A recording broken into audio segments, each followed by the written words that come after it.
I was an unfaithful wife and slept with my husband's brother on our wedding anniversary, but I got caught, lost everything, and now live in an emotional prison of my own making.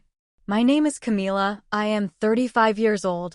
I am a primary school teacher, and honestly, I do not really know how I got to this point in my life.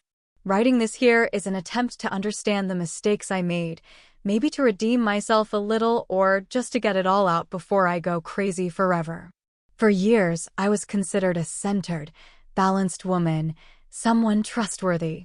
I was never the type to cause a scandal or break promises until I became the very destruction of my story. And the most ironic thing is that it all started within a marriage that, at first glance, was perfect. My ex-husband's name is Rodrigo. He is 36 years old and is a manager of a multinational company. He has always been a serious, centered, and very methodical man, one of those who have their whole life planned out in spreadsheets and objectives. When we met, he conquered me with the stability and security he transmitted. It was the complete opposite of my previous relationships, full of ups and downs. Rodrigo seemed unshakable, and I thought that was what I needed to be happy. We got married after 2 years of dating, and, for a while, I thought I had made the best decision of my life. The problem is that this stability has become routine, and the routine turned into silence. After 5 years of marriage, we barely had conversations that were not about bills, work, or what was for dinner. I felt invisible, but I did not want to admit it. I still loved Rodrigo, but it was as if he had stopped seeing me as a woman. I tried to rekindle things, but he was always busy, always tired, always with his head somewhere else. And it was in this void that Mateo, his younger brother, entered. Mateo is 31 years old. He is a personal trainer and has always been the free spirit of the family. Unlike Rodrigo, he is expansive, playful, and, from the beginning, our relationship was light, almost like a fun friendship. We got along well, we laughed at the same things, and he seemed to be the only one who really paid attention to me. It never crossed my mind that this could turn into something dangerous until it did. His presence in our house was constant, and at some point, it stopped being just family. The dynamic between the three of us was even healthy in the eyes of outsiders. The family praised how well we got along, how lucky Rodrigo was to have a wife who got along with his brother. And maybe it really was at first, but over time, what was natural became tense. The look started to last too long. The jokes between Mateo and I became too intimate, and I started to notice something inside me that I did not want to name, a hunger to be seen, desired again. Perhaps everything would have been different if I had asked for help, if I had been honest with Rodrigo and told him that I felt lonely, that I felt dead inside. But I did not speak. I kept quiet, and the silence became a hole. And inside that hole, I grew something that today I can barely see in the mirror. I cheated. I cheated consciously, repeatedly, and cowardly. And the cruelest thing is that I cheated on the only person who should never have been involved with me. And it all started with feeling invisible. You started with nonsense, a compliment here, a joke there. Mateo has always been the charismatic type, and, for a long time, I thought he was like that with everyone. But over time, the comments started to look different. He noticed my hair, my clothes. He called me pretty in a way that sounded more intimate than acceptable. I smiled, I looked away, but deep down I felt something moving inside me. It was delicious, it was wrong, but it was as if someone was finally seeing me again. The first time he touched me in a way that left me cold inside was a Saturday afternoon. Rodrigo had gone out to order something at work, and Mateo came to help assemble a new bookshelf. At one point, our arms collided, and he held my wrist for a second longer than necessary. I crashed. I did not say anything, and he just smiled, as if he knew he had crossed an invisible line. After that, I spent days blaming myself for not reacting, for not saying no. But deep down, a part of me did not want it to stop. The messages started shortly after. First, innocent things, memes, videos. Then, more direct compliments, questions about how I felt, if Rodrigo still made me happy. I could have blocked him. I could have shown it to my husband. But I did not show it. On the contrary, I started to respond and for him to like it. We started talking almost every day, always when Rodrigo was busy or traveling for work. With Mateo, I felt desired. With Rodrigo, I felt like a forgotten object on a shelf. I know how that sounds, and yes, I know how horrible that was. I betrayed my husband's trust and my own conscience, but at that moment I did not think about it. I just thought about how tired I was of being ignored, of looking in the mirror and feeling invisible. Mateo knew exactly what to say. He said it was absurd for someone like me to be left out. He said Rodrigo did not know what he had at home. And I, needy and vulnerable, let myself be carried away. The first kiss happened in his car one night when Rodrigo was on a business trip. I had gone out with a friend and Mateo, by chance, appeared at the same bar. He offered to drive me. On the way, he parked the car and started saying things that made my heart race. I told him I could not, that it was wrong. He said he was just being honest with his feelings. And then he kissed me. And I left. Not only did I leave, I kissed him back. When I got home, I went straight to the bathroom and cried. But deep down, I knew it would not end there. After that kiss, the door opened and, when it opens, it is almost impossible to pretend you have not seen what is on the other side. The tension between us became constant, almost unbearable. All he had to do was get close for my skin to react. I felt alive again, even though I knew I was rotten. But it was a sweet poison and I, weak, took every drop, thinking I was in control. After the first kiss, it did not take long for everything to go wrong. A few days later, we met again, this time at a motel on the outskirts of the city. I made up that I was going to an update course at the college. Mateo already had everything planned, as if he had been waiting for this moment for a long time. We had sex that night. It was intense, dirty, full of guilt, but at that moment I loved it. I enjoyed every minute and hated myself later when I regained my normal sanity. But again, it awakened a part of me that I thought had died, and when you feel alive after a long time, it is hard to want to go back to the void. From then on, we started to meet frequently. Any loophole, any excuse became an opportunity. When Rodrigo traveled, Mateo would appear. When Rodrigo fell asleep early, I would pretend to go to the pharmacy and spend 20 minutes in his car parked on the corner, using my mouth to satisfy him. When he came back from soccer, asking me for a nice gift on the way. The excuses started to become automatic. I am going to solve something at school. My friend is having problems. I am going to go over there. I need some time for myself. And the worst part, Rodrigo believed it. He trusted me. Always trusting. And I used that against him like the worst possible traitor. With each encounter, the line between right and wrong became more blurred. I no longer felt that initial panic. The fear of being discovered became a stimulus. It was as if we were addicted to hiding, to pretending, to living this lie. With Mateo, everything was desire, impulse. With Rodrigo, it was silence, routine. And I fooled myself into thinking that this was love, that it was a distorted form of freedom. But deep down, it was simply cowardice, a cheap escape to avoid facing what was really broken inside me. I started to avoid my husband more clearly. She refused to have sex. She said she was tired and that she was not feeling well emotionally. He accepted as always. Rodrigo never forced anything, but I noticed that my distance hurt him. Still, I did not stop. I felt trapped in a bubble of pleasure and lies, thinking I was in control, except that that kind of control is illusory, because every time I lied, something inside me died a little.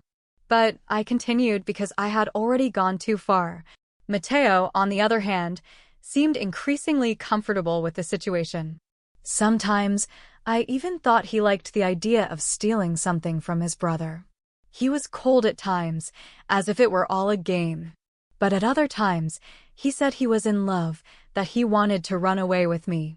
And I, foolishly, believed him. I clung to those words as if they were true. I planned in my head impossible scenarios, telling everything, starting over with him, leaving the past behind. But I knew that would never happen. I did not have the courage, and he, perhaps, never had the intention. He had a day when we almost got caught. Rodrigo came back early from a trip and found us talking in the garage. The excuse was not long in coming. Mateo just came to pick up an old box he had left there. Rodrigo did not suspect, but I panicked. It was then that I realized it had become a ticking time bomb. But instead of stopping, I became more careful, and the lies became more elaborate, as if I thought you could hide a fire with a damp cloth. The day of our wedding anniversary arrived like any other. Rodrigo had prepared dinner at home, simple but made with care. He bought my favorite wine, decorated the room with candles, and proposed to pick me up from work. He was still trying very hard, even though I did not deserve it. And that was precisely what made everything even more cruel, because I already knew I would not be there that night. I had already come up with the excuse, an intensive training course that would last until late. And he believed, as always. Mateo had already booked a motel at the end of the city. He said he wanted something special, since it was also our day. I arrived at the place around 7 in the evening. He was waiting in the car with that smile that always disarmed me. We went up, we got undressed, we gave in. And, for the first time, it felt forced. There was no longer that excitement of before, just a sick desire to escape from what I was living. But it was already too late. I was in over my head with no way out. I felt dirty, empty, and yet I continued. I spent about 2 hours with him. Then I showered, got ready, and sent a message to Rodrigo telling him that the course was going well but would end late. He replied with a heart and an "I love you." My stomach dropped. I returned home around 10 at night. He was in the living room, waiting awake, with the dinner intact on the table. He said he wanted to surprise me, but he understood my commitment. He hugged me, and, in that hug, I wanted to cry. Not out of guilt, but out of desperation, because I knew I could not go back. That night, I slept facing the opposite side. He tried to start a conversation, but I told him I was tired. I made up the headache, the premenstrual syndrome, anything. He respected it. But something was strange. The way he looked at me was not anger, it was not sadness. It was as if he already knew, as if he were observing an announced tragedy and waiting for the right moment to react. That disturbed me deeply. For days, I could not get the image of that look out of my head. It was the beginning of the end, and I had no idea how much. The following week, things seemed too quiet. Rodrigo treated me well, even too well. He started making breakfast, sending romantic messages, planning little couple trips. From the outside, everything was perfect. But inside, I felt like I was living in a minefield. Something was not right. He was never the affectionate and spontaneous type like that. And I did not know if he was trying to save the marriage or digging my emotional grave. It was at this stage that I began to have constant anxiety attacks, insomnia, and suffocating guilt. But still, I kept lying. I did not know it yet, but that day at the motel, someone saw us. And this person took pictures. I sent it to Rodrigo. He already knew everything. When he hugged me that night, he already knew. While I was pretending to have a headache, he already knew. While he was wishing me good morning with kisses on the neck, he did not confront me. He did not shout. There was no scandal. I just waited. He waited for the right moment to end everything I thought I could still control. And that moment was very, very close. The first thing that changed was the way he started to look at me. Rodrigo was always quiet, but he became too silent. He looked at me for long seconds, as if he were studying my reactions, as if each of my movements were a piece of a puzzle. He stopped asking questions. He stopped trying to talk. It was as if he were winding me up, waiting for me to hang myself. And I felt it, but he pretended not to. Every day, the air inside the house became denser, as if I were walking through a minefield. One night, I came home and found Rodrigo sitting in the living room with his notebook on his lap. He did not say anything, he just called me and pointed to the screen. "Sit here," he said calmly. When I looked, it was a video. My heart stopped even before I pressed play. It was me, getting out of a car, Mateo's car. Then, I entered a motel. Then, leaving the same place hours later. It was not just one picture, there were several. Different dates, different angles. And then, the most devastating video, the two of us in the motel parking lot, kissing before going in. That was the worst feeling of my life. My legs felt weak, my mouth went dry, my throat felt tight. I tried to breathe, but the air would not come out. I tried to speak, but no words came out. He stopped the video and looked at me. Lacked creativity in the apologies, he said without raising his voice. There were no shouts, no insults.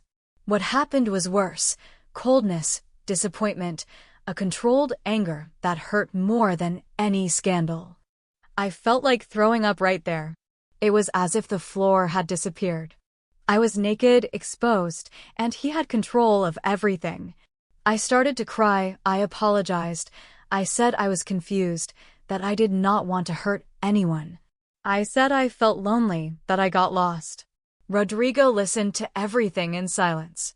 When I finished, he got up, closed his laptop, and said, "You still do not get it." I have known for months. He said he hired a detective after suspecting my small actions. He said he saw the messages, the audios, the pictures. That he knew everything and was waiting for me to dig my own hole. He wanted me to feel safe so he could then have a say. What destroyed me the most was knowing that he lived with me all this time, knowing about the betrayal. He slept next to me, he kissed me in the morning, he made plans, and it was all an act. He let me continue to be thrown down so that the fall would be greater. It was as if he were being run over in slow motion, because with each memory of the last few weeks, I now saw everything with new eyes. The kisses, the affection, the breakfast, everything was poison with a sweet taste, and he knew exactly how to serve. After that night, he did not kick me out. He continued to act normally. But something inside me broke once and for all. I could no longer look him in the face. Every gesture, every silence was a punishment. And the worst part, I could not say anything. I was the wrong one, the traitor, and he was the victim who was about to show what he was really capable of. 2 weeks after the night of the video, Rodrigo handed me an envelope when I got home. It was a divorce petition. Inside, there was also a detailed out-of-court agreement, ready to be signed. In it, I renounced all my possessions, the house, the car, half of our joint savings, and even some personal items that he knew I valued. I was in shock. I started to ask, to beg, to say that we could talk. But he just looked at me and said, "If you do not sign, I will reveal everything to your family, to the school, to your students." Yes, you want. He knew exactly where to hurt. The contract was a cruel trap, and I knew he could carry out his threat. He had too much evidence. There were audios, prints, photos, videos, and even messages I sent speaking ill of him. The worst part is that he never shouted, he never humiliated me out loud. He just put me against the wall and waited for me to surrender. And that is what I did. I signed. Not because I wanted to, but because I was afraid. Afraid of losing my reputation, my job, the little dignity I had left. Rodrigo managed to make me kneel and, the worst part, in silence. After signing, he gave me 7 days to leave the house. He said he did not want any trouble and that he would do everything peacefully as long as I cooperated. I went to my mother's house without telling her the real reason. I said the marriage had ended due to incompatibility, hiding the shame of having been exposed without anyone knowing. In everyone's eyes, it seemed that I was being mature, giving in to the divorce out of respect for Rodrigo. No one knew about the blackmail. No one knew that he destroyed my life with a smile on his face. The cruelest thing is that he did not tell anyone anything. He could have, but he preferred not to get his hands dirty. I let myself be consumed by doubt, by guilt, by the constant fear that one day he would reveal everything to me. I started having constant nightmares. I thought he was going to send the videos to my principal, that the messages were going to be leaked in family groups, that he was really going to finish me off. But he did not need to do that. The threat was enough, and I was suffocating, waiting for the blow that might never come. In less than a month, I lost everything. I left school for emotional reasons. I cut off contact with friends, family, with everyone. I hid, ashamed even to go out on the street. Rodrigo continued his life as if nothing had happened. I saw pictures of him traveling, dining, smiling with friends. Meanwhile, I was sinking. Not with shouts or desperation, but with that silent pain of someone who knows they dug their own grave and even helped someone else throw the dirt on top. And every day, the regret weighed more heavily. I do not know what hurt more, the betrayal itself or the way he destroyed me with such elegance. Rodrigo never lost control. He just pulled the right strings at the right time and watched me fall apart. Today, looking back, I see that he did not need to lift a finger. He just needed to let me continue to be who I was becoming. And that was enough to destroy me completely. After the divorce, my life lost its axis. Panic attacks became daily, and any noise made me flinch. I started to be afraid of my own reflection, afraid to sleep, afraid to live. Sometimes, I would wake up in the middle of the night feeling like I was being suffocated. I woke up crying, not knowing why. My mother tried to help me, but I could not clearly say what was happening. The shame was so great that it seemed to swallow me whole. She was the one who decided to admit me after finding me locked in the bathroom, repeating, "I am sorry," in a low voice. I was admitted to a psychiatric clinic in a remote area, one of those with the smell of disinfectant, white hallways, and barred windows. The first few days, I felt like a wounded animal. I avoided eye contact, spoke as little as possible, and cried all the time. Guilt gnawed at me. I saw Rodrigo's face every time I closed my eyes. I heard Mateo's voice whispering lies. The silence of the place was unsettling, but at the same time necessary. It was there, isolated from everyone and everything, where I began to understand the extent of the destruction I had caused. It was there that I met Eduardo, a nurse who looked different from the others. He had a calm, patient attitude and knew how to listen. He started to chat during meals. Then, he started bringing books that he thought I would like and even once left a piece of candy on my bed. Small gestures, but for someone in ruins like me, they meant a lot. I felt seen and cared for the first time in a long time. The approach was natural and, although the doctors asked me to be cautious with relationships, I gave in, as I always did with everything that seemed like affection. After I was discharged, Eduardo sent me messages. He said he was worried about me, that he did not want me to face everything alone. He invited me for a coffee. I accepted, and soon we were seeing each other frequently. I moved into a rented room, and he started sleeping there a few nights a week. At first, everything was light. He listened to me, he praised me, he said I was strong for having survived so much. For the first time, I thought that maybe, just maybe, there was still hope of rebuilding my life. But that was not exactly what was coming. Little by little, Eduardo began to change. He started to want to know who I talked to, where I went, what I posted. I said it was to protect myself, that many people wanted to see me down. Then came the criticism. My clothes, my hair, my appearance. When I questioned him, he played the victim. He said I was ungrateful, that no one else would have patience with me. And then came the disappearances. He would not respond for days, and, when he returned, he was cold and distant.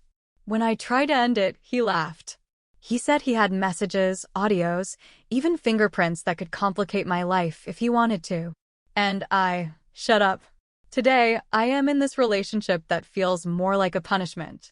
Not for love, but for fear, for tiredness.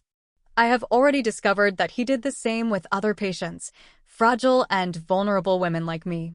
Some disappeared, others returned to the clinic. And even though I know I am still here, I feel powerless to leave, as if this were the end I deserved. Sometimes I think I am alive just to pay for what I did. And each new day with him is a cruel reminder that the hell I created has no easy way out. Every morning is a reminder of how much I have lost. My life feels like an emotional horror movie that never ends, and the worst part is that I was the one who pressed play. I wake up next to someone who controls me with looks, silences me with gestures, and crushes me with words spoken and unspoken. Eduardo, the man who seemed like a safe haven when I left the clinic, became my new prison. And I allowed it because deep down I still feel I deserve it, as if there is no escape from myself. I see myself living like a shadow. I do the minimum not to attract attention, not to generate conflicts, not to bother. My days are all the same. Coffee with an empty taste, suspicious looks, mobile phone control, invasive questions. Sometimes he disappears for 2 days and comes back as if nothing had happened. And when I try to react, he reminds me of who I was. He shows me old messages, photos that could expose me, memories that could end up burying what little is left of my dignity. And I go back to my corner in silence, because he knows too much and I am too afraid. I try to find some emotional outlet, some spark of strength. I have already written letters to myself, researched shelters, and even asked for help in anonymous forums. But when the time comes to act, I stop. It is as if there is an invisible wall between me and any possibility of liberation. Guilt sabotages me. The voice that says, "You deserved it," still speaks louder than any other. And over time, you start to believe it. You start to accept that this is your place in the world now, an emotional purgatory where every day is a new form of penance. I have already dreamed of Rodrigo. In some dreams, he forgives me. In others, he laughs at my misery. In all of them, he appears as someone who won. And maybe he really won. He followed, he rebuilt, he protected himself. And I never left that room that night. He showed me the videos. I was trapped there, at the exact moment I realized I had lost everything. And the strangest thing is that, sometimes I miss him. The way he looked at me, even if it was in silence, because despite everything, he never hurt me with his hands. He just let me destroy myself. Mateo disappeared from the map. He never tried to find me, he never showed remorse. He just went on with his life, as if nothing had happened. It seems he is now married and has a new family. And I wonder, does he feel any guilt? But the truth is, it does not matter, because he came out clean and I was left with the rubble. And I do not say this as a victim. I made decisions, I crossed the lines. I just did not imagine that the punishment would be so intense and so long. It was not a scandal, it was a silent implosion inside, day after day. If there is karma, I live within it. Not in the form of public tragedy, but of emotional imprisonment. I have not forgiven myself. I no longer trust anyone, and I cannot even think about starting over. Sometimes I imagine disappearing, starting over in another place, another name, another face. But the pain would come with me. She does not need a fixed address. She lives in me now. And perhaps, of all that I have lost, what I miss most today is myself.